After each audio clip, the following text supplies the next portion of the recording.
so they don't get scared, they don't crack their head or something. So that's nice. This is for all you 14-year-olds out there, or you 40-year-olds, but you still got that inner 14-year-old that takes up 90% of your physical body. You just look like a 40-year-old, but you're actually 14 inside. This review's for you. Or maybe you could be 20, I don't know. Maybe it'll still apply, I don't know. All right guys, so this is the Uditer S3 Pro longboard electric skateboard. A lot of stuff I want to go over. This one, they sent me to test it out. I've been using my boosted board for probably the last 2 years, and that was it. I had the mini. So this is my first longboard that I've had, so I kind of want to use those two experiences. I'm going to be comparing that to this a lot, but I'm going to be doing some top speed tests, some hill climbing, some just overall riding around. I'm going to try riding around this off-road on some grass. Just have some fun. Let's see what we can do with this thing, right? All right, so if you're new to this channel, I'm Johnny Nerd Out. I nerd out on all things electric powered vehicles. I custom make custom e-bikes. So if you're interested in building your own e-bike, taking a bike, converting it into a killer e-bike, something that goes faster, further, for cheaper, that fits you, that checks every single box, go to johnnynerdout.com for all your help, all your components and all that. But the animal at hand is this bad boy. Find out if this is something that you might want to have in your garage. This is the Uditer. This thing is a longboard, which there's a lot of pros and cons to this thing. It's very smooth. Compared to the boosted board mini, this thing is very smooth. It's got a composite deck, so it's like half bamboo, half like fiberglass. So there's a lot of flex to it. So it takes out some major road imperfections. Whatever doesn't get absorbed by these giant wheels, I think these are 110. I'll put up here what it actually is. And I'll put up what this board is actually made up of here as well. But whatever these giant wheels don't take out, the flex of this board will. You can see like there's just, the wheels go end to end. So it's super stable. I got this thing, I won't do a spoiler alert. I did a top speed test, which let's just go to right now.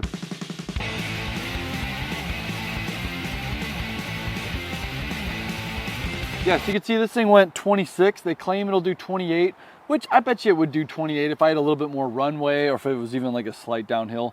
That was a short runway, and there was a speed bump coming up, so I didn't want to go too fast. And I hit 26 no problem. So 28 I would say is not out of the question at all.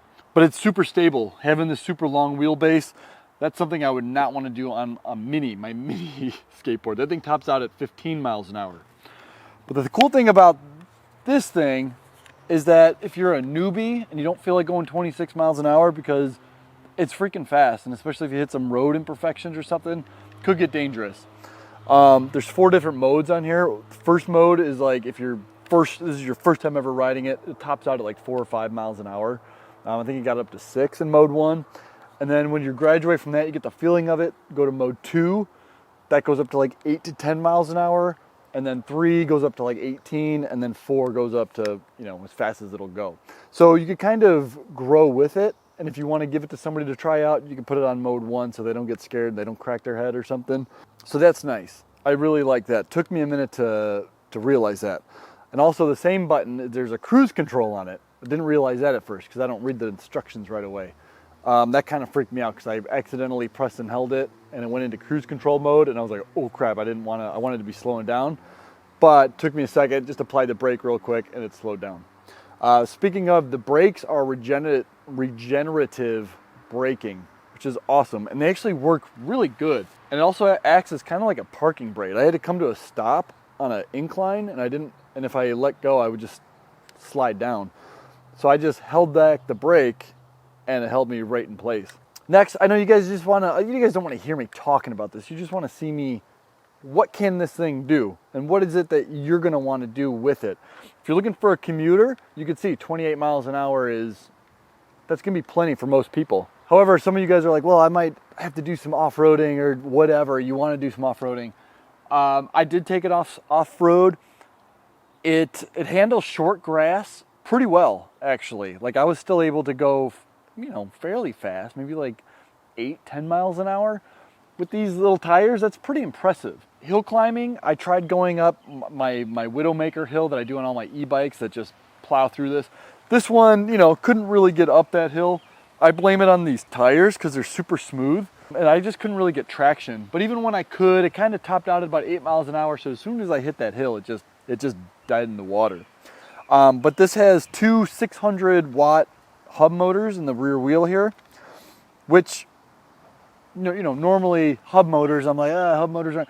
These are so, it's all about gear ratios. Look how small these wheels are. You put a hub motor on this, it's pretty torquey. This thing will shoot itself out from underneath you if you're in level 4 and you just gun it. So it does have good torque. And you can see here, if you get a running start, even going off-road up a hill, you could definitely still get up a hill. So in summary, this thing is a blast. The company was like, dude, you should do cross-country riding, showing how far you could go, because it comes with 2 battery packs. Each one is 280 watt hours. They're 36-volt battery packs.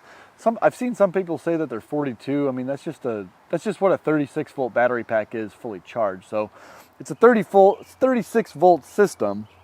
7.8 amp hour, which they claim is like 20 to 25 miles per battery charge. I would say that's probably it. If you're going speed 4, like 26 miles an hour, you're not going to get 20 to 25 miles. You're probably going to get 10 to 15 in realistic range per battery pack. So you could still get 20 to 30 mile range between these 2 packs. And they're super small and they just super quick unplug. How many times did I just say super?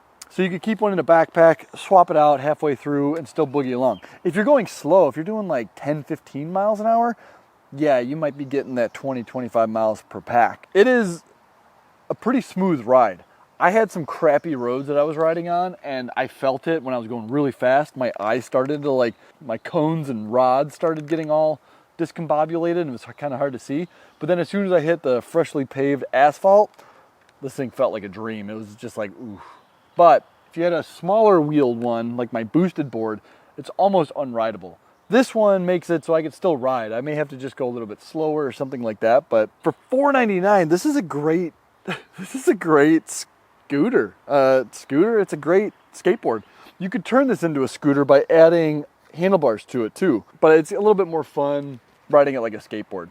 The one thing that I don't like about this is, you know, being a longboard, it's hard to be super maneuverable. On my boosted board mini, it's got that tail fin so I could lift up, take the front wheels off the ground and make a quick turn if I have to. With this, you're mostly going straight and making, you know, slight turns at best. But the grip tape is super grippy. I mean, it's man, I've never had grip tape like this on any of my skateboards before. There are 2 ways. I'm gonna flip this over so we can see here. There's 2 ways to charge this battery pack. You can charge it from right here, or you can take the battery pack off and there's a charge port on the battery as well. Battery was a little hard to put it back in because you gotta kind of need 2 hands and then you gotta like kind of muscle it in, you gotta flap the tabs over, and I didn't realize that at first. See, it's kind of hard to do it like this. And you gotta make sure that the cables are in there. But once you get it in there, it's nice and concise. See, it's kind of hard. I'm not just making this awkward. There we go. So you just kind of like got to put that back in. Now it's good to go. So you can see, if I could do that holding it pretty much one-handed, it's not very hard. This is a cool skateboard. I really like that it comes with 2 battery packs out the gate, stock. And it's kind of cool that it could go a little off-road too. All right. If you have any other questions, head over to johnnynerd.com. for all your custom e-bike needs and accessories and all your help. Later, guys.